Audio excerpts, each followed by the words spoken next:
ஆர்ப்பாட்டம் நாம் தமிழர் நடத்துகின்ற கண்டன ஆர்ப்பாட்டம்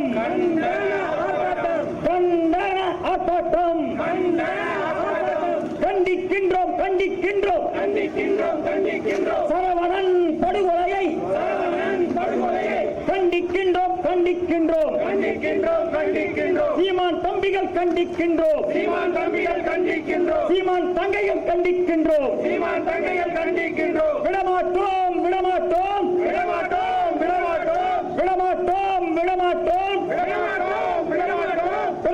பிரபாகரன் பிள்ளைகள் விடமாட்டோம்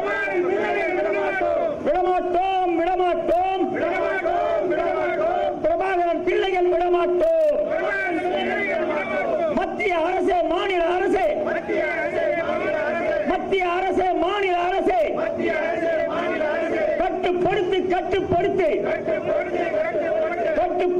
கட்டுப்படுத்து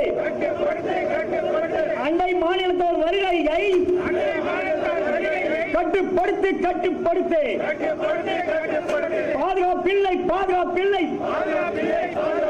பாதுகாப்பில்லை தமிழர் நாட்டில் தமிழருக்கு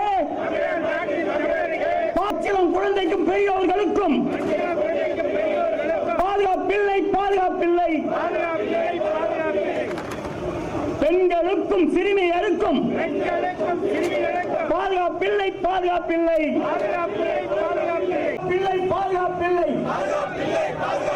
தமிழ்நாட்டின் பாதுகாவலருக்கும் தமிழ்நாட்டின் காவலருக்கும் பாதுகாப்பில்லை நாம் தமிழர் நாமே தமிழர். காலையில் எந்திரிச்சு குளிக்கிறானோ இல்லையோ ஒரு வெள்ள சட்டை, கருணாநிதி படம் இல்லைன்னா ஸ்டாலின் படம், உதயநிதி ஸ்டாலின் படம் வச்சுப்பான். இதான் அவனுடைய ட்ரெஸ் கோடு, யூனிஃபார்ம். என்ன பண்றான்? திமுக சேர்ந்து இருக்கிற அத்தனை அண்ணன்மார்களும் இப்படிதான் இருக்கான். எப்படியாவது பணம் பறிக்கணும். ஆனா எதையாவது ஒரு சொல்லுங்க, பணம் பறிக்கணும். யார் கழுத்து அறுக்கணும், யார் தாலி இறக்கணும், யார் காது இறக்கணும் சொல்லுங்க. பணம் பறிக்கத்தானே நான் திமுக வந்திருக்கேன். சொல்லுங்க, பணம் பறிக்கணும். பணம்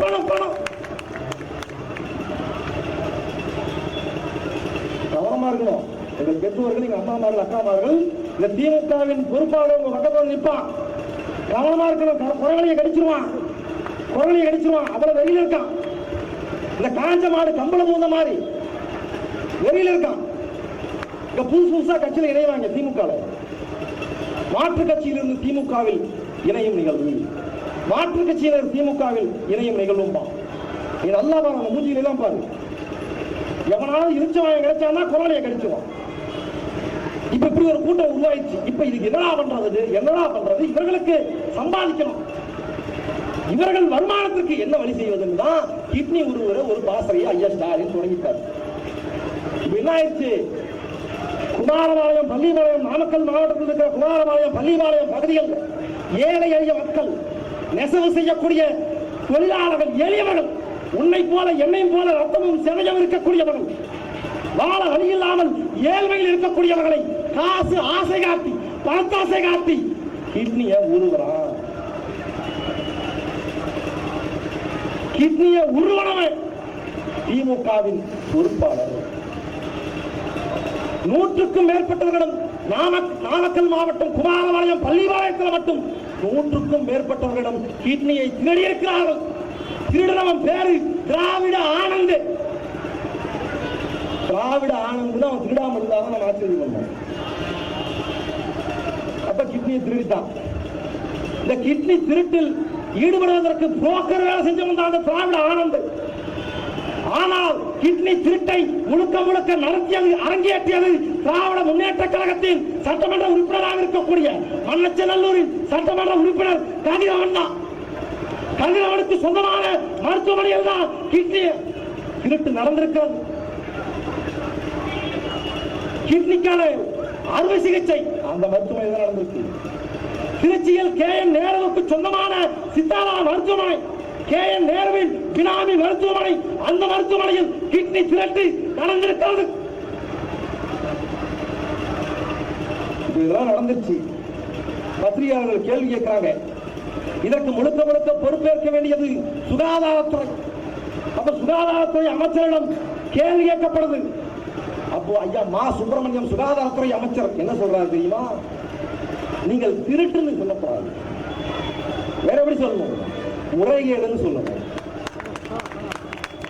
ஏன்னா கிட்னியை திருடுனதை திருட்டுன்னு சொல்லக்கூடாது, முறைகேடுன்னு சொல்றாங்கன்னா அப்ப எவ்வளவு நார்மலைஸ் பண்ணியிருக்கான் பாருங்க. அதனால எங்க பெற்றோர்கள் கவனமா இருக்கணும். நீங்க கவனமா பாருங்க. நான் கடலூர் பேருந்து நிலையம் போயிருக்கேன், கோயம்புத்தூர் பேருந்து நிலையம் போயிருக்கேன், எங்க ஊர் சேலம் பேருந்து நிலையம் அதான் நிலைமை. நீங்க எல்லா ஊர் பேருந்து நிலையத்துக்கும் போங்களேன், அங்க அறிவிப்பு ஓடிக்கொண்டே இருக்கும். பயணிகள் கவனமாக இருக்கும், உங்கள் அருகில் திருடர்கள் இருப்பார்கள், உங்களுக்கே தெரியாமல் உங்களை ஏமாற்றி விடுவார்கள், உங்கள் உடமைகளை தேடி விடுவார்கள், உங்கள் குழந்தைகளை தேடி விடுவார்கள், கவனமாக இருக்கு சொல்லிட்டே இருப்பான். அந்த மாதிரி நீங்கள் கவனமா இருக்கணும். எவெல்லாம் திமுக கரவேட்டி கட்டிடுவோம் பக்கத்துல வந்து நிக்கிறானோ, எவெல்லாம் ஸ்டாலின் படத்தையும் உதயநிதி படத்தையும் சட்டமேல வச்சுவோம் பக்கத்துல வந்து நின்னாலும் நீ கவனமா இருக்கணும். ஏன் சைட்ல ஜிப்பு வச்சிருவான். ஒரு இடத்துல விவேக் தான் சொல்லுவாரு, விவேக் மயக்க மருந்து கொடுத்து மருத்துவமனை கொண்டு போய் கிட்னி எடுத்து வாங்கி முடிச்சு பார்ப்பாரு.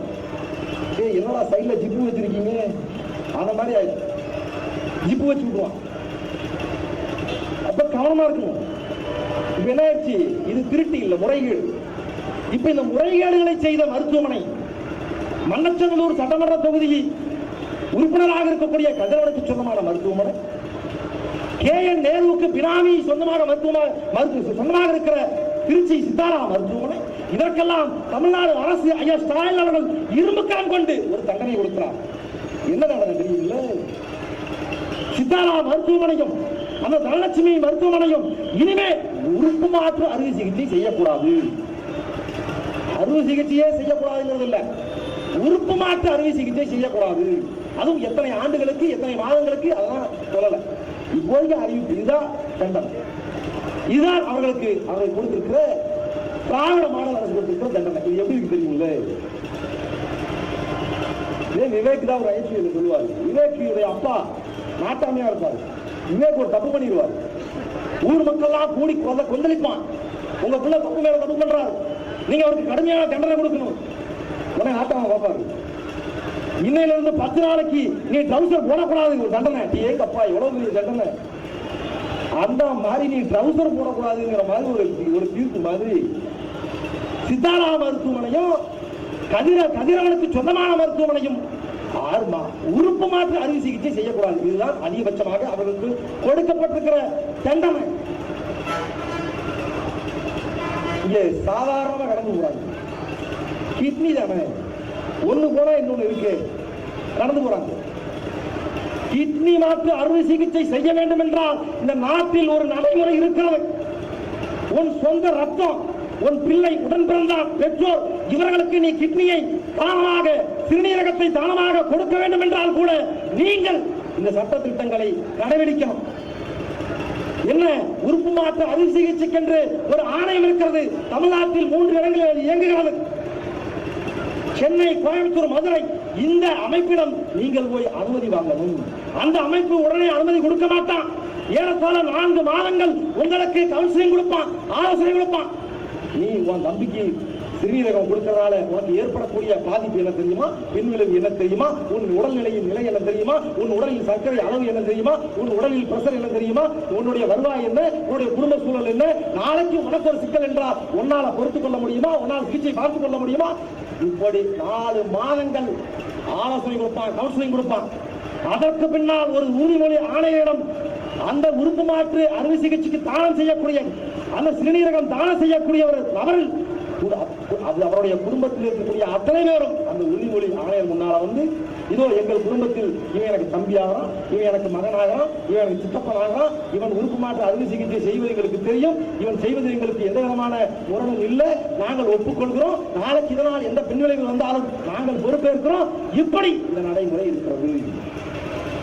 ஆனால் என்னவென்றால் இந்த நடைமுறை எல்லாம் எதுவும் இல்லாமல் வெறும் ஏழ்மையை பயன்படுத்தி காசை காட்டி, ஏழ்மையில் இருக்கக்கூடிய மக்களை காசை காட்டி கிட்னியை உருவலாம். அப்ப இதுக்கு ஒரு பாத்திரம் திமுக. ஜாஃபர் சாதிக் என்ற ஒரு அயோக்கிய பையன் சர்வதேச போதை மாஃபியாக்களோடு தொடர்பு வைத்துக் கொண்டு 2500 கோடிக்கு போதை மருந்தை கடத்தினார். கைது செஞ்சாங்க, அறிக்கை கொடுத்தாங்க.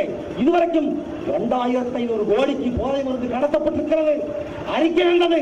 ஆனால் ஜாஃபர் சாதிக்கிடமிருந்து 2500 கோடியை பறிமுதல் செய்யல. ஏன்? அவங்கிட்ட அந்த பணம் இல்லை.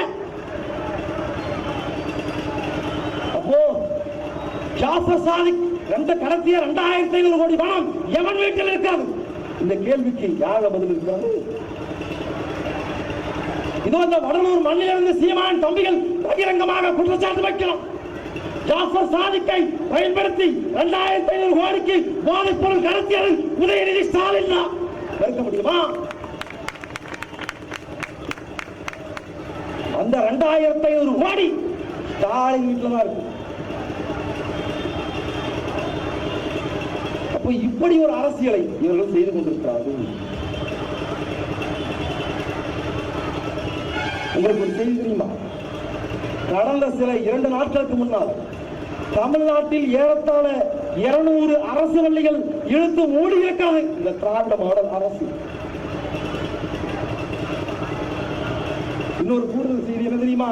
கடலூர் மாவட்டத்தில் 2 அரசு பள்ளிகளை தமிழ்நாடு அரசு இழுத்து மூடி இருக்கிறது. நம் முன்னோர்கள், நம் கடந்த தலைமுறை நம்ம ஊருக்கு, ஒவ்வொரு ஊருக்கும் அரசு பள்ளியை கொண்டு வர வேண்டும் என்று போராடி தன் நிலத்தை, தன் சொந்த நிலத்தை, தன் சொந்த வளத்தை இனாமாக கொடுத்து அடுத்த தலைமுறை பிள்ளைகள் படித்து விட வேண்டும் என்பதற்காக தானமாக நம் முன்னோர்கள் கொடுத்த நிலங்கள் அத்தனையும். ஆனால் இன்றைக்கு இழுத்து மூடப்படுகிறது. ஏன்? என்ன காரணம் சொல்றான்? இந்த 207 பள்ளிகளிலும் ஒரு மாணவர்கள் கூட சேர்க்கை இல்லை.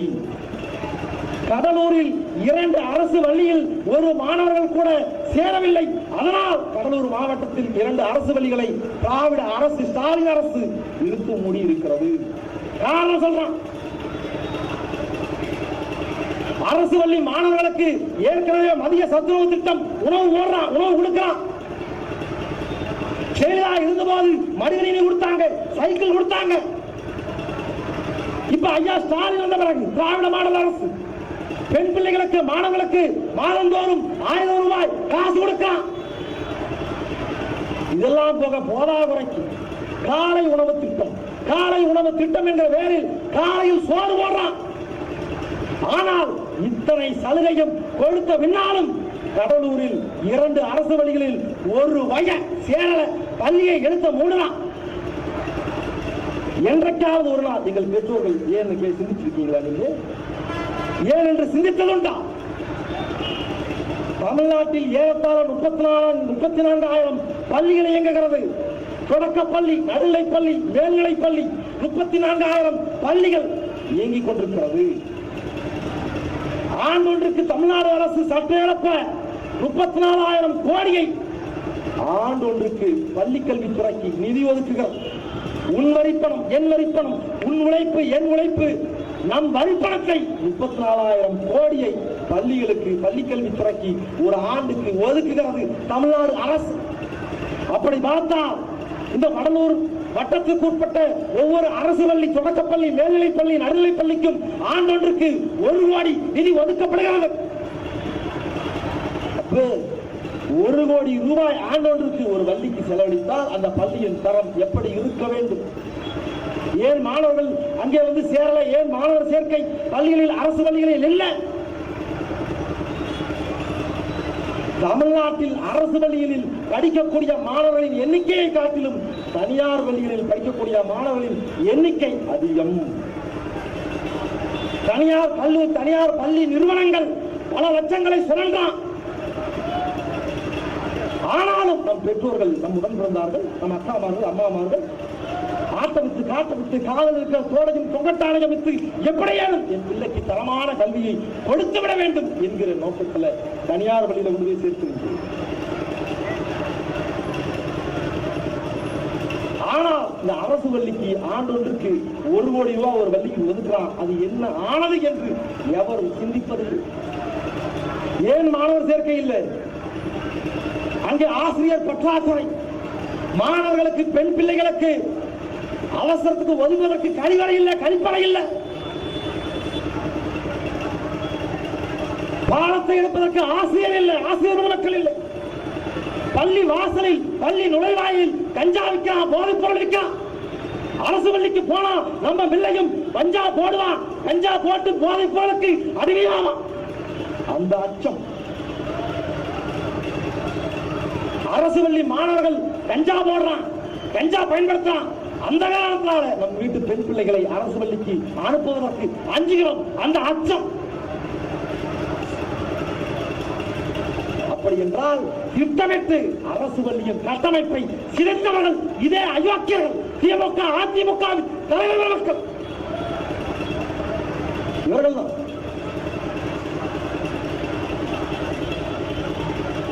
இன்றைக்கு தமிழர் நிலத்தில் ஒட்டஞ்சத்திரம் மண்ணில், ஒட்டஞ்சத்திரத்தில் தமிழர் நிலத்தில் அயலகத்தை சேர்ந்த வெளி மாநிலத்தை சேர்ந்த ஒரு வடவர்கள் தமிழ் பிள்ளையை அடித்து கொள்றான்.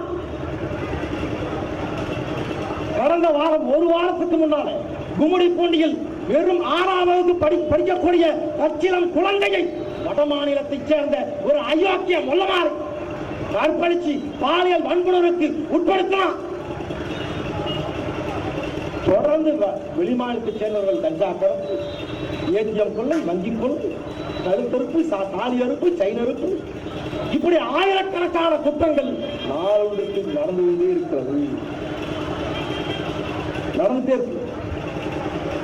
வட மாநிலத்தை சேர்ந்தவர்கள் மட்டுமில்லை, இந்த மண்ணில் அதிகாரத்தில் இருக்கக்கூடியவர்கள் இவர்களே நமக்கு அச்சுறுத்தலாக இருக்கிறார்கள்.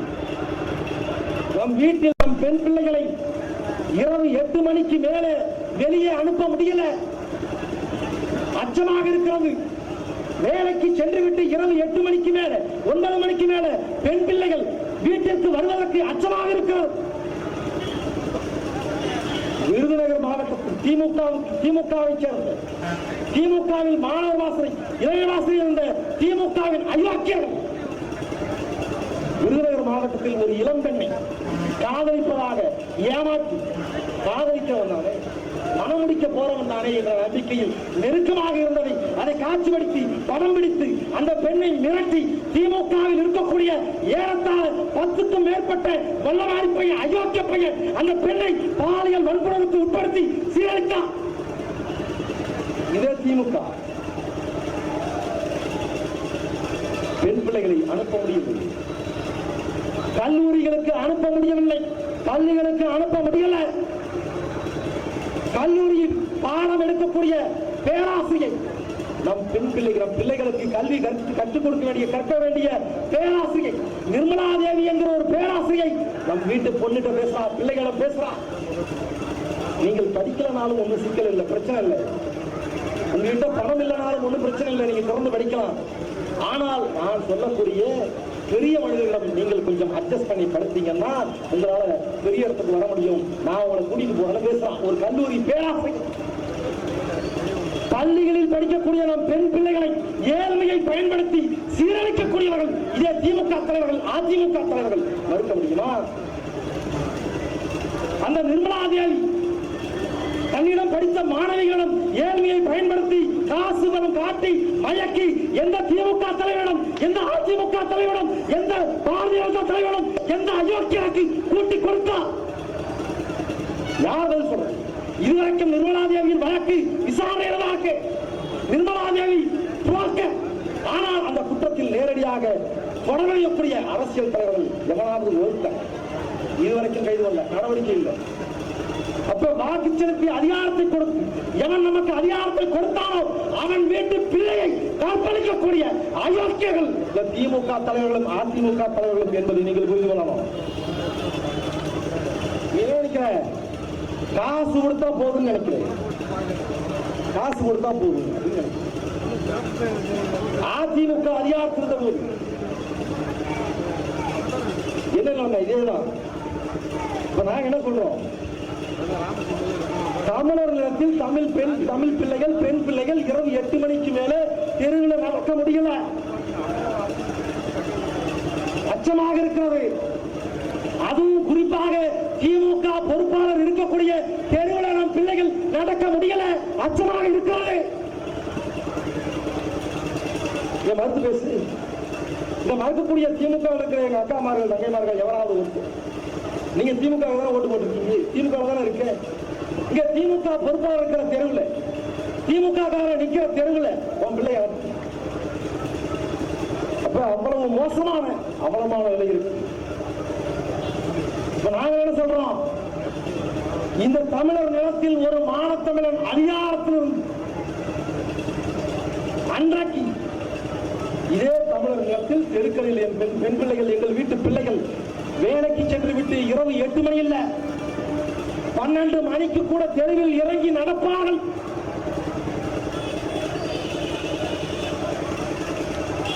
பன்னிரண்டு மணிக்கு கூட நடப்பாங்க. அன்றைக்கு மானத்தமிழன் செந்தமிழன் சீமான் அதிகாரத்தில் இருக்கும்போது எங்கள் பிள்ளைகள் மீது எவனாவது ஒருவன் கை வைத்தால் அவன் வாழ்நாளில் இனி பிள்ளையே பெற முடியாது என்கிற நிலையை நாங்கள் உருவாக்குவோம்.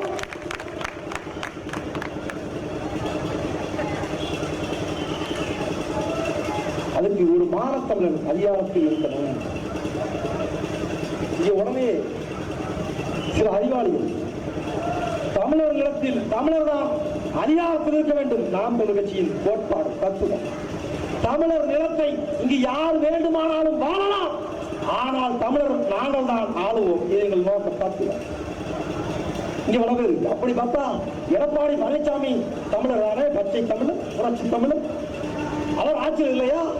அப்ப தமிழர் ஆட்சியில் இருந்தா மட்டும் இதெல்லாம் நடக்காதா? அயோக்கியத்தனம் நடக்காதா?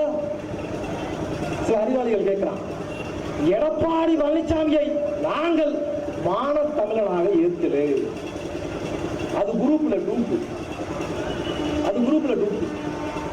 எப்படி நம்ம ஊர்ல திருமண தோசை யோசிக்காண்ட போவேன், அவன் சொல்லிடுவான், உன் பையனுக்கு தோசம் இருக்கு 2 தாரம், நீ என்ன பண்ணாலும் 2 பேருக்கு தாலி கட்டணும், இதுதான் தோசம். நம்ம அப்பா கேட்பாரு, ஏன் சாமி இதுக்கு எதுவும் பரிகாரம் இல்லையா? யோசிக்காரு, பரிகாரம் இருக்கு. என்ன பரிகாரம்? முதல்ல ஒரு வாழை மரத்துக்கு தாலியை கட்டி அந்த வாழை மரத்தை வெட்டிட்டு 2வது ஒரு பொண்ணுக்கு தாலி கட்டினீங்கன்னா கணக்கு சரியாயிடும். எப்படி? இது ஒரு தரித்திர தோஷம். இந்த தரித்திர தோஷத்திற்கு வாழை மரத்துக்கு தாலி கட்டியதை போல தரித்திர தோஷத்திற்கு எடப்பாடி பழனிசாமியை முதல்வராக்கினார்கள். அது குரூப்ல குரூப், அதை ஏற்க முடியாது. அப்ப எடப்பாடி பழனிசாமி எப்படிப்பட்ட ஆளு? அப்படியே சிரிச்ச முகம், நிறைய பேர் குழந்தை மாதிரி சிரிக்கிறார்கள். அது சிரிக்க பாருங்க, குழந்தை பச்சை குழந்தை போட்டிருக்கேன், குழந்தை மாதிரி சிரிக்கிறார்கள். அது குழந்தை வடிவில் இருக்கிற ஒரு சாத்தானுங்க.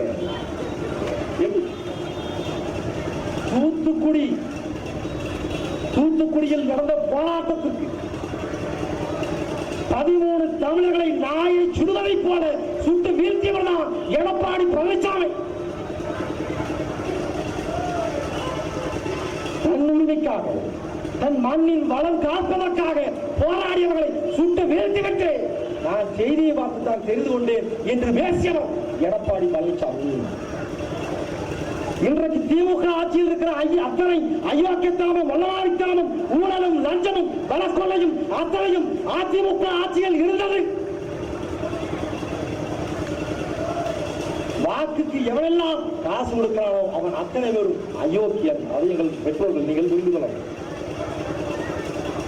இப்ப என்ன சொல்றாங்க? குழந்தை மாதிரி சிரிக்கிறார்கள்.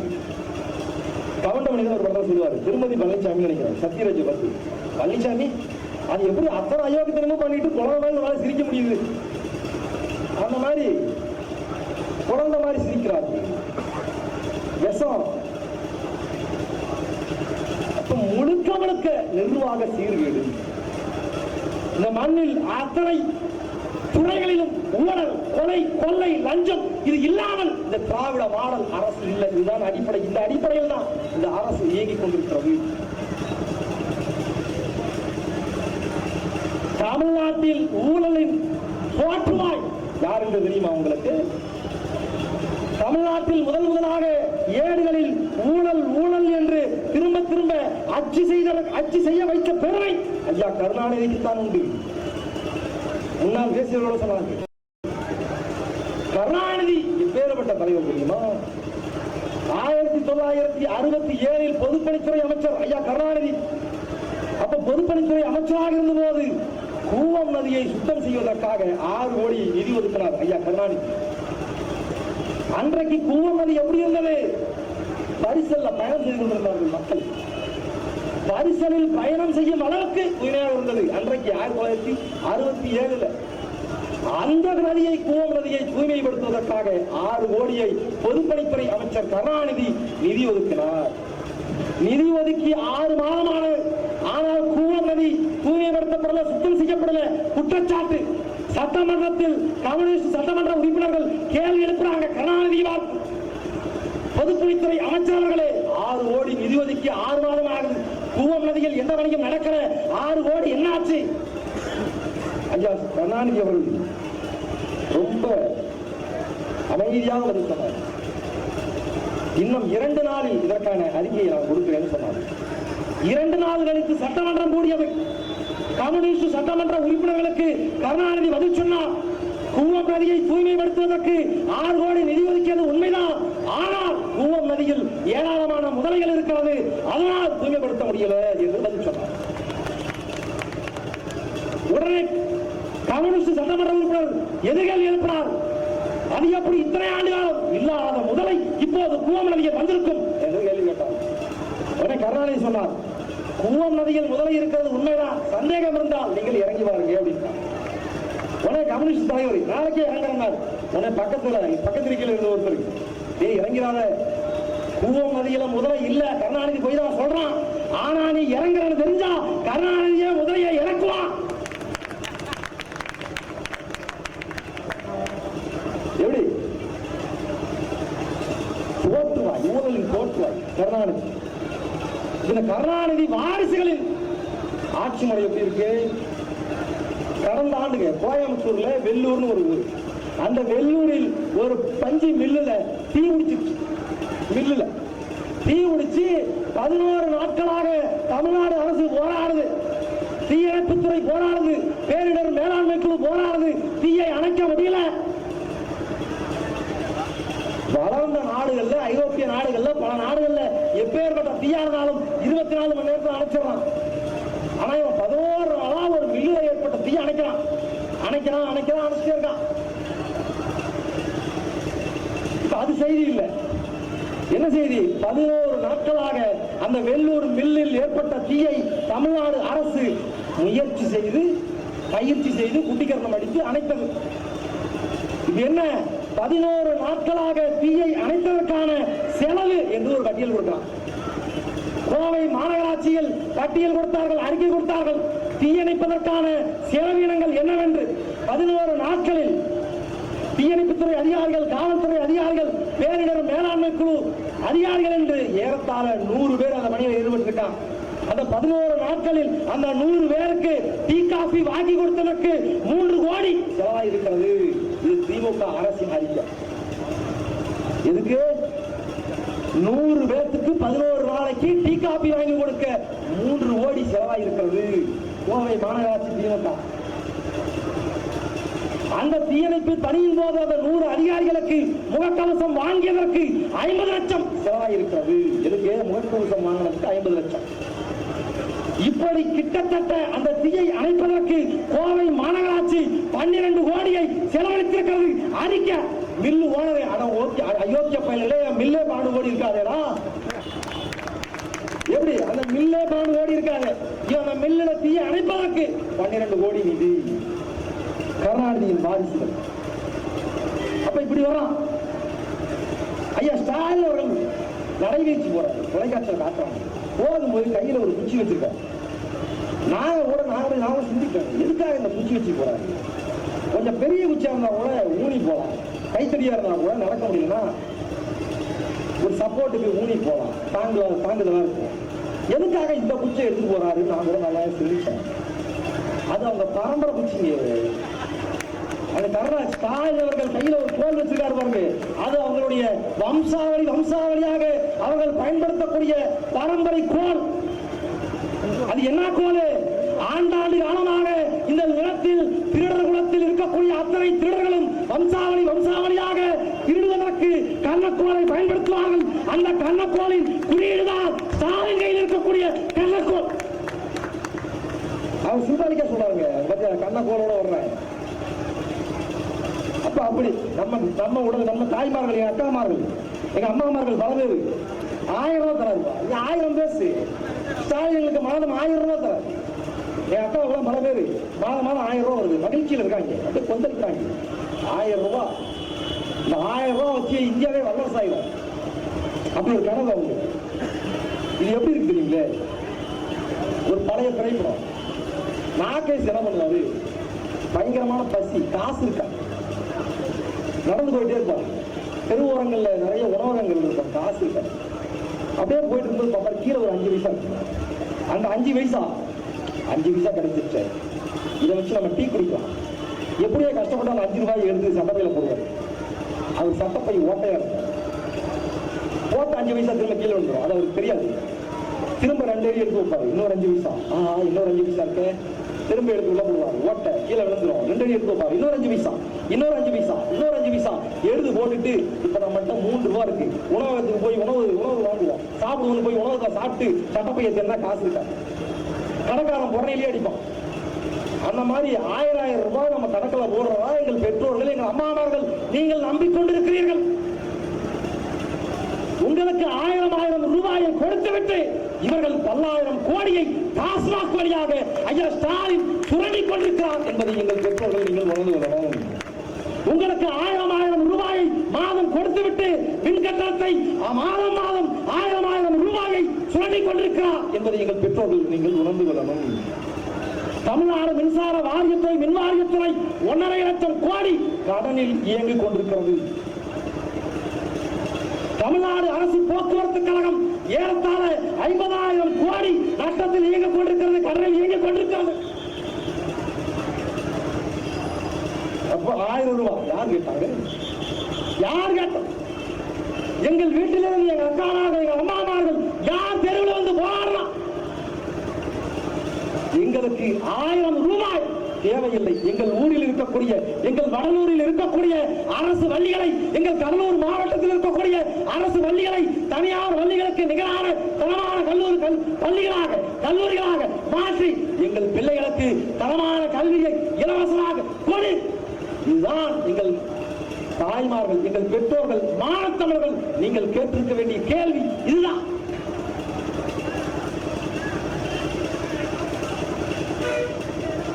ஆனாலும் மீண்டும் அதிகாரத்துக்கு வர வேண்டும் என்று துடிக்கிறான். எப்படியேனும் அதிகாரத்தை கைப்பற்றணும் அதிமுக, எப்படியேனும் அதிகாரத்தை தக்க வைத்துக் கொள்ள வேண்டும் திமுக. போராடலாம், துப்புரவு பணியாளர்கள் போராடலாம், போக்குவரத்து தொழிலாளர்கள் போராடலாம், மின்வாரிய ஊழியர்கள் போராடலாம், வருவாய்த்துறை ஊழியர்கள் போராடலாம். ஆனா எது குறித்தும் கவலை இல்லை. ஏன்? காசு கொடுத்தா நீ கிட்னியும் கொடுப்ப, வாக்கும் கொடுப்ப என்று அவனுக்கு தெரியும். ஏன்னா தமிழை இழிச்சவாயம் பாரு, காசு கொடுத்து கிட்னியும் வாங்க முடியும், வாக்கும் வாங்க முடியும், அவனுக்கு தெரியுது. தமிழ்நாட்டில் அந்தந்த கிராமங்களில் இருக்கக்கூடிய கிராம நிர்வாக அலுவலர், முன்சீப்பு, கிராம நிர்வாக அலுவலர்கள் அந்த மண்ணின் வளங்களை பாதுகாக்க வேண்டிய பொறுப்பு அவர்களுக்கு இருக்கு. உங்கள் கிராமத்தில் இருக்கக்கூடிய நீர்நிலைகள், ஏரிகளில், குளங்களில் எவனாவது மண்ணல்லினால், மண்ணை திருடினால் அதை தடுத்து நிறுத்த வேண்டிய பொறுப்பு அவனுக்கு தான் இருக்கு. அப்படி இந்த மண்ணையும் மக்களையும் நேசித்த ஒரு கிராம நிர்வாக அலுவலர் தூத்துக்குடியில் கிராமத்தில் தன் சொந்த நிலத்தின் வளத்தை பாதுகாக்கணும், மண்ணை அள்ளி திருடுறவனை தடுத்தான். உண்மையும் நேர்மையுமாக நின்றான். லூர்துசாமி என்கிற கிராம நிர்வாக அலுவலரை கிராம நிர்வாக அலுவலகத்துக்குள்ளே புகுந்து கண்டம் துண்டமாக வெட்டினார்கள் இந்த திமுகவின் அயோக்கியர்கள், கருணாநிதியின் வாரிசுகள், ஸ்டாலினின் உடன்பிறந்தவர்கள், உடன்பிறப்புகள். என்னமா வாயிலேயே பேசுறீங்க? முன்சிப் ஆபீஸ்க்கு போனா லஞ்சம் கேட்கிறான். பிறப்பு சான்று, இறப்பு சான்று, இருப்பிடச் சான்று, ஜாதி சான்று அத்தனைக்கும் காசு வாங்கலாம். முன்சிப், கிராம நிர்வாக அலுவலர், விஓ காசு கேட்கலாம். அயோக்கியம் பேச உனக்கு என்ன தகுதி இருக்கு? பேச என்ன தகுதி இருக்கு? உண்மையும் நேர்மையுமாக இந்த மண்ணுக்கும் மக்களுக்குமாக எவனாவது ஒரு அதிகாரி வந்து நின்றான், அவனை வெற்றான் திமுக. கேள்வி கேட்க அவனுக்கு துப்பு இருக்கா? குறைந்தபட்சம் வெற்றினானுக்கு வாக்களிக்க முடியாது என்று பேசுவதற்கு அவனுக்கு துப்பு இருக்கா? வக்கு இருக்கா? அரசு மருத்துவமனைக்கு போனா கதற காசு காசுன்னு கேட்கிறாங்க. காசு காசுன்னு கேட்கறாங்க. காசு இருக்கிறத செய்யறாங்க. காவல்துறைக்கு போனா காசு கேட்கலாம். காசு கொடுத்தாதான் வேலை செய்யலாம். காசு யார் கொடுக்குறாங்களோ அவனுக்கு தான் காவல்துறை வேலை செய்யுது. புலம்புற காவல்துறை ஸ்டேஷனுக்கு போனது என் மேல தப்பே இல்லை தம்பி. எதிர்பார்ட்டி மேலதான் தப்பு, எதிர்ப்பு தரப்பு மேலதான் தப்பு. ஆனா அவன்கிட்ட பணத்தை வாங்கிட்டு என்ன மிரட்டான் தம்பி போலீஸ்காரன். புலம்புற அப்ப வாக்குக்கு காசை வாங்கிக் கொண்டு அயோக்கியர்களுக்கு வாக்களித்து அதிகாரத்தை கொடுத்தால் அவருக்கு கீழே பணி செய்யக்கூடியவர்கள் அயோக்கியமாக இருப்பான்.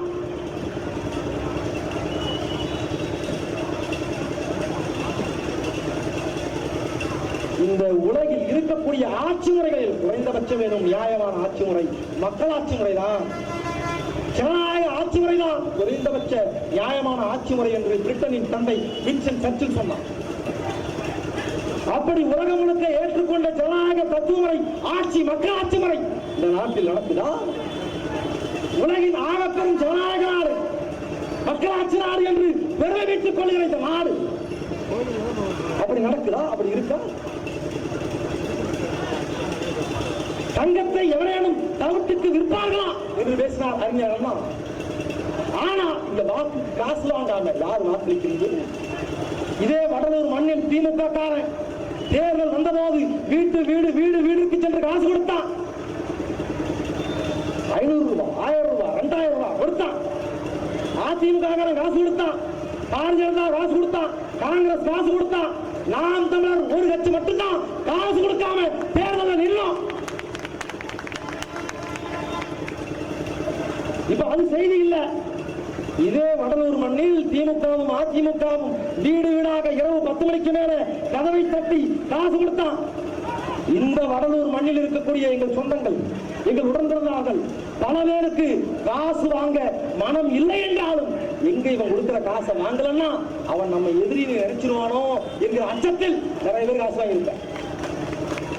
உனக்கு தெரியும் வாக்குக்கு காசு வாங்க கூடாது என்று தெரியும், ஆனாலும் காசு வேண்டாம் அப்படின்னு சொல்லிட்டோம்னா அவனை நம்ம பகைச்சிக்கிட்ட மாதிரி ஆயிடும். அந்த அச்சத்தில் நிறைய பேர் காசு வாங்கியிருக்க. இந்த சூழலில் இதே வடலூர் மண்ணில் திமுக காரனும் அதிமுக காரனும் இரவு 10 மணிக்கு மேலே ஒவ்வொரு வீடாக கதவை தட்டி 1000 ரூபாய் 2000 ரூபாய் கொடுத்துக் கொண்டே போகும்போது ஒரே ஒரு வீட்டில் மட்டும் எனக்கு என் வாக்கு விற்பனைக்கு அல்ல, இந்த திமுக அதிமுக நான் காசு வாங்க மாட்டேன் என்று ஒரு மாணவ தமிழர் சொல்லியிருக்கான். அவன்தான் நாம் தமிழர் கட்சி பிள்ளை சீமானை தம்பி. வடலூர்ல மட்டுமில்லை, தமிழ்நாட்டில் இருக்கக்கூடிய 234 தொகுதிகளிலும் ஏறத்தாழ 15,000க்கும் மேற்பட்ட ஊராட்சிகளில் ஒவ்வொரு ஊராட்சிகளிலும் இதுவரைக்கும் வரலாற்றில் இல்லாத வகையில் என் வாக்கு காசுக்கு இல்லை என்று மாற்றத்தோடு பேசிய பிள்ளைகள் சீமானின் திம்பைகள், சீமானின் பிள்ளைகள். பேச வைத்தவன் எங்கள் தலைவன் சீமான் என்பதை நீங்கள் புரிந்து கொள்ள. திமுக அதிமுக கூட்டம் போறான். அவன் கூட்டம் போடும்போது மேல 100 அடி இருக்கும். பதாகைகள் 50 அடி உயரத்துக்கு 40 அடி உயரத்துக்கு பதாகை வச்சிருப்பான். மின்னொளி விளக்குகள் வச்சிருப்பான். கொடி கம்பங்கள் இந்த மின் விளக்கை விட உயரமா இருக்கும். திமுக கூட்டம் போடும்போது அதிமுக கூட்டம் போடும்போது இந்த மின் விளக்கை விட மிகப்பெரிய அளவில் கொடி கம்பங்கள் இருக்கும். இதே வடலூர் மண்ணில் MRK பன்னீர்செல்வம் கூட்டம் நடத்தியிருந்தால் இந்த சாலையில் ஒருத்தர் நடக்க முடியாது. எங்கள் பெற்றோர்கள் கேந்தப்பா எவ்வளவு பெரிய கூட்டம், எவ்வளவு பெரிய கூட்டம், எவ்வளவு பெரிய கொடிக்கப்பம்.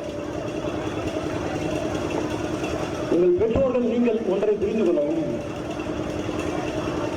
இந்த வான் உயர உயர்ந்திருக்கிற திமுக காரர்களின் கொடி கம்பங்களும், வான் உயர உயர்ந்திருக்கிற திமுக அதிமுக காரர்களின் கட்டவுட்டுகளும், வான் உயர உயர்ந்திருக்கிற திமுகவின் அயோக்கியர்கள் அதிமுகவின் அயோக்கியர்களின் கோட்டையும் கொத்தளங்களும் மாளிகைகளும் மாளிகைகளும், இந்த மண்ணில் உயர்ந்திருக்கிற மலைகளையும் மலை வளங்களையும் உடைச்செறிந்து சுரண்டி கொடுத்த 10,000 கோடி பணத்தில் இருந்துதான் இவையெல்லாம் நடக்கிறது என்பதை எங்கள் பெற்றோர்கள் நீங்கள் உணர்ந்து கொள்ளலாம்.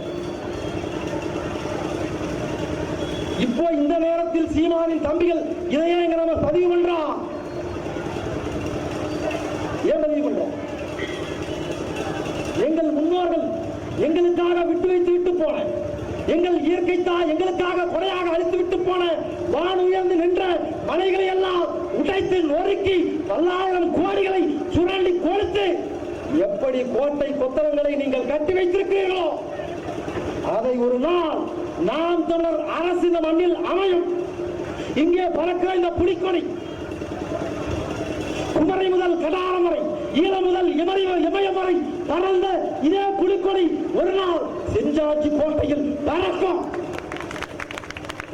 அந்த நாளில் எந்த வானுயர உயர்ந்திருந்த மலைகளை அடித்து நொறுக்கி எம்ஆர்கே பன்னீர்செல்வம் திமுகவின் அத்தனை அயோக்கியர்கள் அதிமுகவின் அத்தனை அயோக்கியர்களும் வானுயர மாளிகை கட்டியிருக்கிறார்களோ அது அத்தனையும் இவர்கள் எப்படி அந்த மலைகளை அடித்து நொறுக்கிறார்களோ அதே போல சீமானின் தம்பிகளும் இவர்களின் கோட்டையை அடித்து நொறுக்குவோம். சும்மா பேச நினைப்பார். சீமானின் தம்பிகளும் சும்மா பேச மாட்டோம். முன்னாடி பேசிய என் தம்பி சொன்னதை போல எது நடக்குமோ அதைத்தான் பேசுவோம். எப்படி தம்பி இவ்வளவு உறுதியா பேசுறீங்க? எப்படி இவ்வளவு உறுதியா சொல்றீங்க? அதிகாரத்துக்கு வருவீங்க, உடைப்பீங்க, உறுதியா வரும். ஏன் அந்த உறுதி எங்ககிட்ட இருக்கு? ஈழ நிலத்தில் ஏறத்தாழ 30 ஆண்டு காலம் அகிம்சா வழி போராட்டம் தந்தை செல்வா வழி விடுதலை பெற முடியவில்லை. அகிம்சா வழி போராட்டம் வீழ்ந்து போனது, விடுதலை பெற முடியவில்லை. அந்த இடத்தில் ஒரு மகன் துப்பாக்கி, ஒரே ஒரு கை துப்பாக்கியோடு எழுந்து நிற்கிறான். எங்கள் தலைவர் பிரபாகரன் இனி இந்த மண்ணில் ஆயுத புரட்சிதான் விடுதலையை பெற்றுத்தரும் என்று தீர்மானித்து ஒரு போராட்ட அமைப்பை உருவாக்குறார். விடுதலை புலிகள் என்கிற ஒரு மாபெரும் அமைப்பை உருவாக்குறார். அப்படி விடுதலை புலிகள் அமைப்பை தலைவர் பிரபாகரன் உருவாக்கும் போது எங்கள் தலைவன் கையில் இருந்தது ஒரே ஒரு ஒற்றை துப்பாக்கியும் 3 துப்பாக்கி தோட்டாக்களும் தான். 3 துப்பாக்கி குண்டுகளை வைத்துக் கொண்டுதான் எங்கள் தலைவன் பிரபாகரன் விடுதலை புலிகள் என்ற அமைப்பை தொடங்கினார். அங்கிருந்தவர்கள், அந்த மண்ணில் இருந்தவர்கள், அரசியல் பெருமக்கள், அரசியல் விமர்சகர்கள் அத்தனை பேரும் கேலி செஞ்ச கிண்டல் பண்ணா. பிரபாகரனுக்கு அரசியல் தெரிகிறது. பிரபாகரனுக்கு பித்து பிடித்து விட்டது, மூளை மழுங்கி விட்டது. ஒரு கை துப்பாக்கியும் 3 துப்பாக்கி குண்டுகளையும் வைத்துக் கொண்டு எப்படி ஆயுத புரட்சி செய்ய முடியும் என்று கேள்வி செய்தார்கள். ஆனால் வரலாறு எப்படி மாறி போனது? இந்த உலகில் இருக்கக்கூடிய 30 வல்லாதிக்க நாடுகளும் ஒன்று சேர்ந்தால்தான் பிரபாகரனை வீழ்த்த முடியும் என்கிற வரலாறை எங்கள் தலைவன் உருவாக்கிவிட்டு தான் போனார். அப்படித்தான் எங்கள் அண்ணன் சீமான் நாம் தமிழர் கட்சி எனும் பெரும் இயக்கத்தை தொடங்கும் போது தமிழ்நாடு முழுவதும் 234 தொகுதிகளில் இருந்து அந்த முதல் கூட்டம் கட்சி துவக்க விழா நடந்ததில்லை. நாம் தமிழர் கட்சி துவக்க விழா எத்தனை பேருக்கு தெரியும்? இன்றைக்கு விஜய் கட்சி தொடங்கும் போது அத்தனை ஊடகங்களும் காட்டான். கமலஹாசன் கட்சி தொடங்கினா அத்தனை ஊடகமும் காட்டான். ஆனால் நாம் தமிழர் கட்சி எனும் ஒரு பேர் இயக்கம் துவங்கிய போது யாருக்கும் தெரியாது.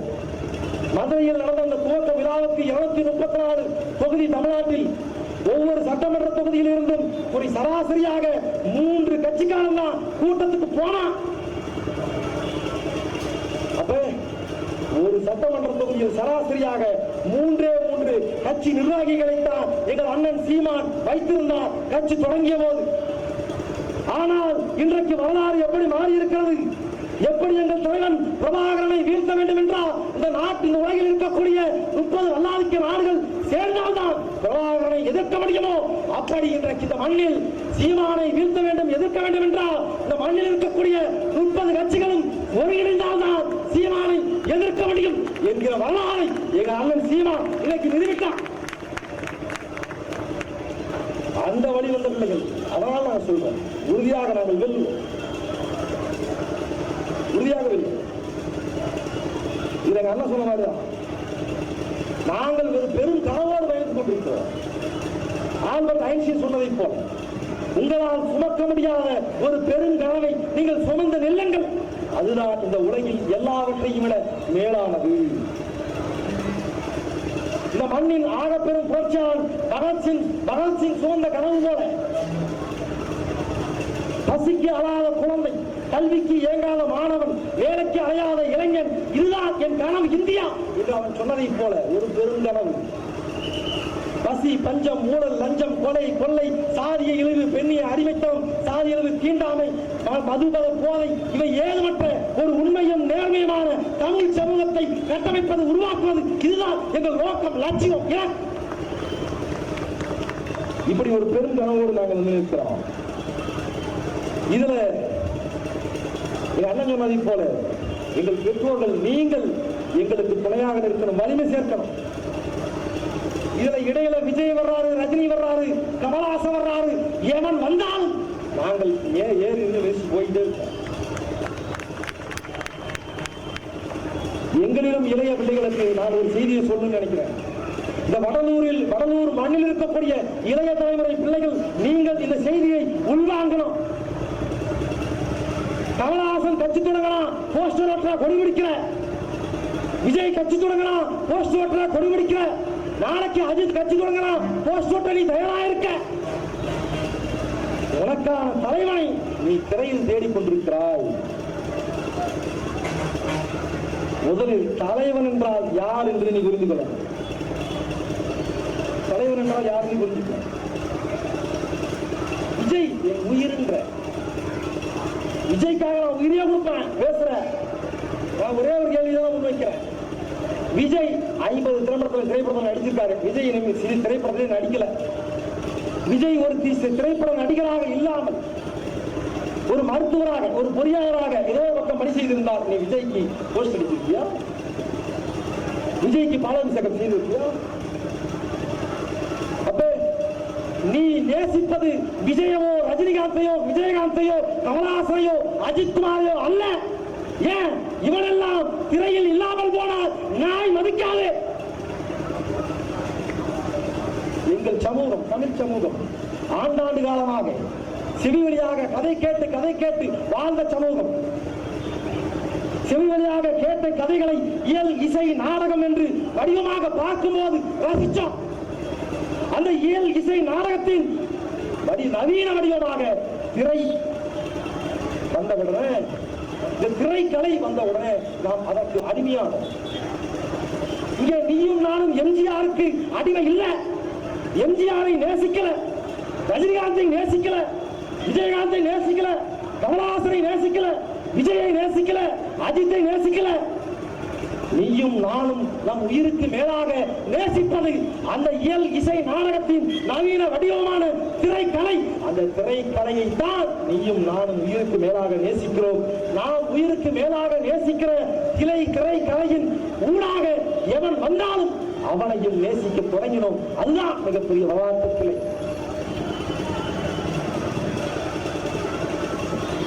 அஜித் நேற்று நடிச்ச ஒரு படத்தோட நிறுத்தாரு. இனிமே ஒரு படம் நடிக்க மாட்டாரு. இன்றைக்கு அஜித் பிறந்த நாளைக்கு சுவரொட்டி ஓட்டுவேன், பதாகை வைக்கிறேன், கொடி பிடிக்கிறேன். அஜித் இனிமே சினிமா நடிக்க மாட்டாரு. ஆனாலும் அடுத்த 10 ஆண்டுகள் கழித்து அஜித்துக்காக நீ சுவரொட்டி ஓட்டுவியா, போஸ்ட் நடிப்பியா? இங்க மனச்சான்று சொல்லு. நீ சொல்லு, நான் பண்றேன், நீ சொல்லு. பண்ண மாட்டேன். ஏன்? நிகழ்கால சான்று இருக்கு. இந்த மண்ணின் ஆக பெரும் கலைஞனாக இருந்தவன், இந்த மண்ணில் இருக்கக்கூடிய அத்தனை பெரிய ஹீரோக்களையும் கதாநாயகரையும் விட மிகப்பெரிய செல்வாக்கோடு புகழோடு இருந்தவன் ராமராஜன் என்கிற பெருநடிகன். அந்த நடிகன் இன்னும் உயிரோடு தான் இருக்கான். ஆனால் அவன் திரையில் இருந்த போது அவனுக்கு ரசிகர் மன்றம் இல்லாத கிராமங்கள் இல்லை. இதே கடலூரில், இதே வடலூரில், இதே சிதம்பரத்தில் அத்தனை குக்கிராமங்களிலும் ராமராஜனுக்கு ரசிகர் மன்றம் இருந்தது. ஆனால் ராமராஜன் இன்னும் உயிரோடு தான் இருக்காரு. ஆனா இன்னைக்கு ஏன் ராமராஜனுக்கு போஸ்ட் அடிக்க மாட்ட, மன்றம் வைக்க மாட்ட? ஏன்? ராமராஜன் உயிரோடு இருக்கிறார், ஆனால் திரையில் இல்லை. அப்படி பார்த்தா திரையில் எவன் தோன்றானோ அவன் தான் நீ தலைவர் நினைக்கிற. இந்த உளவியல் தான். அவன் தான் சொல்றான், நாம் நேசித்தது விஜயை அல்ல, விஜய் வந்த ஊடகத்தை, அந்த திரைக்கலையை, அதனை புரிஞ்சுக்கிறோம். ஆனாலும் விஜய் தான் வந்து இந்த நாட்டை காப்பாற்றுவாரு, நிமித்து படுத்திருக்கிற இந்த நாட்டை தூக்கி நிறுத்துவாரு. இதெல்லாம் நம்பாரு. நம் முந்தைய தலைமுறை, நம் பெற்றோர்கள் எம்ஜிஆர் நாடோடி மன்னன் திரைப்படத்தில் இறுதி காட்சியில கிளைமாக்ஸ்ல மன்னராயிருவாரு. எம்ஜிஆர் நாடோடியா இருப்பார், மன்னராயிருவார் எம்ஜிஆர். நாடோடி மன்னன் திரைப்படத்தில் கிளைமாக்ஸ்ல அதிகாரத்திலிருந்து மன்னரா அதிகாரத்தில் அமர்ந்தவுடன் இதோ இந்த நாட்டு மக்கள் அத்தனை பேருக்கும் கல்வி இலவசம், ஆடு மாடுகள் இலவசம், விவசாய நிலங்கள் இலவசம், மருத்துவங்கள் இலவசம் அறிவிச்சார். எங்க? சினிமா. ஒரு நம்ம சித்தப்பம் பெரியப்பலாம் ஆஹா எம்ஜிஆர் சினிமால எல்லாமே இலவசம் சொல்லிட்டாரு, பாலாரும் தேனாரும் ஓட போகுது இல்லை வாக்களித்து அதிகாரத்தில் உட்கார வச்ச எம்ஜிஆர். ஆனா என்ன நடந்தது? சினிமாவில் புரட்சி பேசிய எம்ஜிஆர் அதிகாரத்துக்கு வந்தவுடன் தமிழ்நாட்டில் முதலாக கல்வியை அத்தனை தனியார் பெரும் முதலாளிகளுக்கு, தனியார் பெரும் கல்வி நிறுவனங்களாக தாய் வார்த்து கொடுத்தது அந்த எம்ஜிஆர் தான். அப்ப நீ என்ன நம்புற? விஜய் நெரிசல் படத்தில் 5 ரூபா டிராக் தான் நடிச்சிட்டாரு, அதனால அவர் ஆட்சி வந்தாருன்னா 5 ரூபாய்க்கு மருத்துவம் பார்ப்பாரு. விஜய் கல்வி இலவசம் அந்த படத்தில் பேசிட்டாரு. இதுல பயம் வரலாவா கல்வி இலவசமா இருக்குன்னு பேசிட்டாரு. அதனால விஜய் அதிகாரத்துக்கு வந்துட்டாருன்னா கல்வி இலவசமா மாற்றிடுவாரு. ஏன்னா கல்வியை இலவசமாக மாற்றக்கூடிய தலைவரா விஜய். அப்படி கல்வியை இலவசமாக மாற்ற வேண்டும் என்ற நோக்கமும் கனவும் இருந்தா விஜய் ஏண்டா 10க்கும் மேற்பட்ட தனியார் பள்ளிகளையும் கல்லூரிகளையும் ஏன் நடத்தான்? அப்ப ஒண்ணும் இல்லை. ஆனாலும் விஜய் வந்தா கூட்டம் சீமானுக்கு கூடுமா? விஜய் வந்தா கூட்டம் சீமானுக்கு கூடுறதில்லையே பேசுறான். ஆமா கூடுறதில்லை. 2021 கமலஹாசன் கட்சி தொடங்கி வரும்போது கமலஹாசனை வேடிக்கை பார்த்துக்கிட்டே வடலூர் மண்ணில் கமலஹாசனை பார்ப்பதற்கு கூடிய கூட்டம் எங்கள் அண்ணன் சீமான் வந்தபோது கூடல. ஆமா கூடல. கமலஹாசனை வேடிக்கை பார்க்க கூடிய கூட்டம் எங்களுக்கு கூடல. ஆனால் அதே சட்டமன்ற 2020 சட்டமன்ற தேர்தலில் நாம் தமிழர் கட்சி ஒத்தை பைசா காசு கொடுக்காமல் 8.22% வாக்கு வாங்கி இந்தியாவில் முதல் முறையாக உண்மையும் நேர்மையாக ஒரு கட்சி எந்த குற்ற பின்னணியும் இல்லாத வேட்பாளர்களை நிறுத்தி மாநில அங்கீகாரத்தை பெற்றது. ஆனால் கூட்டம் அதிகமாக கூடிய கமலஹாசன் இன்றைக்கு அறிவாலயத்தில் காவல் காக்கிறாரு. அதனை புரிஞ்சுக்கணும். அப்ப கூட்டம் கூடுவது முக்கியம் இல்ல ராஜா. இதே வடலூர் மண்ணில நயன்தாரா வந்தாலும் கூட்டம் கூடும், ராஸ்மிகா வந்தாலும் கூட்டம் கூடும். இவ்வளவு ஏன் சன்னி லியோன் வந்தாலும் கூட்டம் கூடும். விஜய் வந்தா தமிழ்நாட்டில் மட்டும்தான் கூட்டம் கூடும். சன்னி லியோன் இந்தியாவில் எந்த மூலைக்கு போனாலும் கூட்டம் கூடும். அதுக்காக இந்தியா பிரதமர் ஆக்கலாமா சன்னி லியோனை? என்ன எவ்வளவு கூட்டம் கூடுகிறது என்பது முக்கியம் அல்ல ராஜா, அந்த கூட்டத்தை யார் வழி நடத்துகிறார்கள் இதுதான் முக்கியம். அதனை புரிஞ்சுக்கணும். அப்ப இந்த அரசியலை நீங்கள் உருவாக்கிக் கொள்ளணும். தமிழர் நிலத்தில் நாம் அகதிகளாக மாறிக்கொண்டிருக்கிறோம். நம் வேலை வாய்ப்புகள் அத்தனையும் பறிக்கப்படுகிறது, நம் உரிமைகள் அத்தனையும் பறிக்கப்படுகிறது, நம் அடிப்படை தேவைகள் அத்தனையும் வர்த்தகம் செய்யப்படுகிறது. நீயும் நானும் சொந்த மண்ணில் அகதியாக்கப்படுகிறோம் என்பதை நீங்கள் புரிந்து கொள்ளணும். நீங்க அதிகாரம் போனா மட்டும் எப்படி திரும்பி நேர்மையா எப்படி உங்களை நம்புறது? இத்தனை நாள் அப்படிதான் வாக்களிச்ச கருணாநிதி ஆகச்சிறந்த அயோக்கியர், ஜெயலலிதா 1ஆம் நம்பர் அக்யூஸ்ட், இதெல்லாம் அவனுக்கு பிரச்சனை இல்லை. உங்களை எப்படி தம்பி நம்புறது? எங்கள் பெற்றோர்களுக்கு நான் ஒன்றைத்தான் சொல்லுவேன். எங்கள் அக்காமார்களுக்கு, அம்மாமார்களுக்கு, எங்கள் அண்ணன்மார்களுக்கு ஒரு வழக்கம் உண்டு. தன் வாழ்வில் எப்போதெல்லாம் நீங்கள் துன்பத்தை சந்திக்கிறீர்களோ அப்போதெல்லாம் கோவிலை நோக்கி ஓடுவீர்கள், தேவாலயங்களை நோக்கி ஓடுவீர்கள். பள்ளிவாசலை நோக்கி ஓடுகிறீர்கள். உள்ளத்தில் இருக்கும்போது இறைவனிடம் இறைவா, நான் என்ன பாவம் பண்ணேன்? நான் யாருக்கு என்ன துரோகம் செய்தேன்? எனக்கு ஏன் இவ்வளவு துன்பத்தை கொடுக்கிறாய்? இறைவனிடம் மண்டியிடுற, கோயிலுக்கு போற, தேவாலயம் போற, பள்ளிவாசல் போற. சத்தியத்தின் பிள்ளைகள், உங்கள் மனச்சான்றோடு நாங்கள் சவால் தர்றோம்.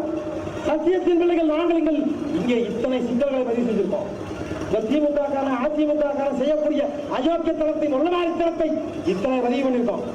மனச்சான்று உள்ள ஒரு திமுக ஒரு அதிமுக மனச்சான்று தான் இதை மறுக்கணும் ஆதாரத்தோட. தம்பி, நீ பேசுறது தவறான தகவல் தம்பி, பொய் தம்பி. எங்கள் தலைவர்கள் அத்தனை பேரும் மாசற்ற மாணிக்கம், ஓகே சிகாமணிகள் பேச முடியுமா? முடியாது.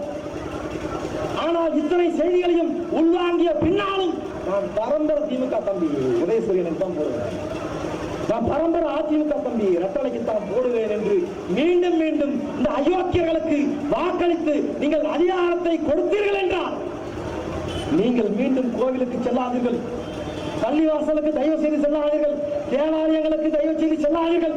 ஏன்?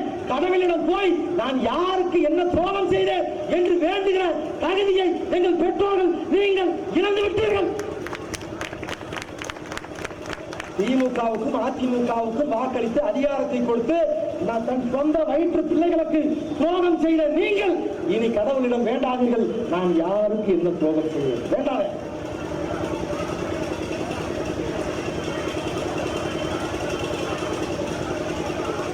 இங்கே நேர்மையானவர்களுக்கு அதிர்ஷ்டம் இல்லாமல் போகலாம், ஆனால் உண்மையின் நிழலை தேடி அலையக்கூடிய நல்லவர்களுக்கு அந்த நேர்மையாளன் ஒருவனால் தான் நிழலை கொடுக்க முடியும். அவன் தான் எங்கள் அண்ணன் சீமான்.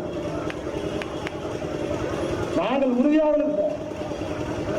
இந்த மண்ணுக்கும் மக்களுக்குமாக ₹1 காசு வாங்காமல், ₹1 ஊழல் செய்யாமல், ₹1 விலை போடாமல் இறுதி வரைக்கும் இப்போது இந்த மண்ணில் இருப்பதை போல உண்மையும் நேர்மையுமாக இந்த மண்ணுக்கும் மக்களுக்காக நாங்கள் உழைப்போம். நீங்கள் நம்பணும்.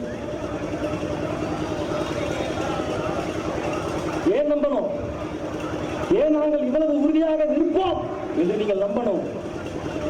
இந்த மண்ணில் ஒடுக்கப்பட்ட மக்களுக்காக, சாதிய இழிவை போக்குவதற்காக, தன் வாழ்நாள் முழுமைக்கும் சாதிய இழிவை நீக்குவதற்காக போராடி செத்து போன தாத்தா ரத்தமலை சீனிவாசனின் பிள்ளைகள் நாங்கள் உறுதியாக இருப்போம். நீங்கள் எங்களை நம்பணும். 9 ஆண்டுகள் இந்த மண்ணின் முதலமைச்சர் இந்தியாவை யார் ஆள வேண்டும், யார் பிரதமர் என்று தீர்மானிக்கக்கூடிய இடத்தில் இருந்த கிங் மேக்கர், உலக இந்தியாவின் மிகப்பெரும் தலைவராக இருந்தும் தன் வாழ்நாள் முழுமைக்கும் ₹1 ஊழல் செய்யாமல், லஞ்சம் வாங்காமல், சோழம் போகாமல் இந்த மண்ணுக்கும் மக்களுக்குமாக உண்மையும் நேர்மையுமாக வாழ்ந்து தான் செத்து வேகும் தன் சட்டப்பையில் வெறும் ₹350 மட்டும் வைத்துவிட்டு செத்து போன எங்கள் பெருந்தலைவன் காமராசரின் பிள்ளைகள் நாங்கள் உறுதியாக இருப்போம்.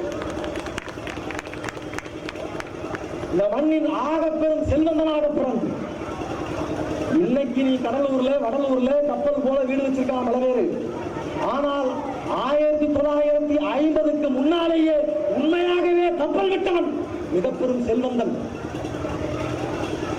அத்தனை செல்வத்தையும் இந்த மண்ணுக்கும் மக்களுக்குமாக இழந்துவிட்டு இந்த மண்ணின் விடுதலைக்காக போராடி சிறை சென்று மாடு கூட இழுக்க கடினப்படுகிற செக்கை இழுத்து தன் இறுதி காலத்தில் வறுமையில் வாடி உண்ண உணவில்லாமல் பசியோடும் பட்டினியோடும் கொஞ்சம் கொஞ்சமாக சாகும் போதும் பாடுறான், என் மனையும் என் மகவும் என் உடலும் என் உயிரும் குன்றினும் ஒருபோதும் நாம் குன்றோம் என்று திமிரோடு வாழ்ந்தான் பார் எமது வார்த்தன் வாவும் சிதம்பரம் பிள்ளை, அவன் வழிவந்த பிள்ளைகள் நாங்கள் உறுதியாக இருப்போம்.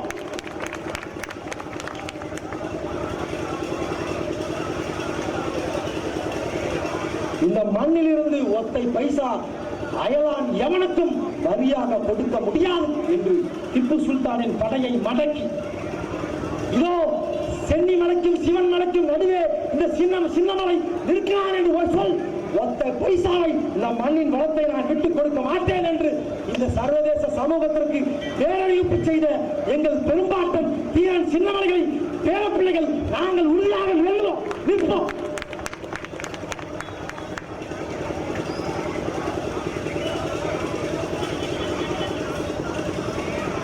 தன் தலை இருக்கிற வரைக்கும், என் தலை உள்ளவரை தமிழகத்தின் எல்லையில் இருக்கக்கூடிய ஒரு இலை தலையை கூட புதுங்க முடியாது என்று இந்திய சமூகத்திற்கு நிரூபிக்காட்டிய எங்கள் வனக்காவலன் மாவீரன் வீரப்படை பிள்ளைகள் நாங்கள் உறுதியாக நிற்போம்.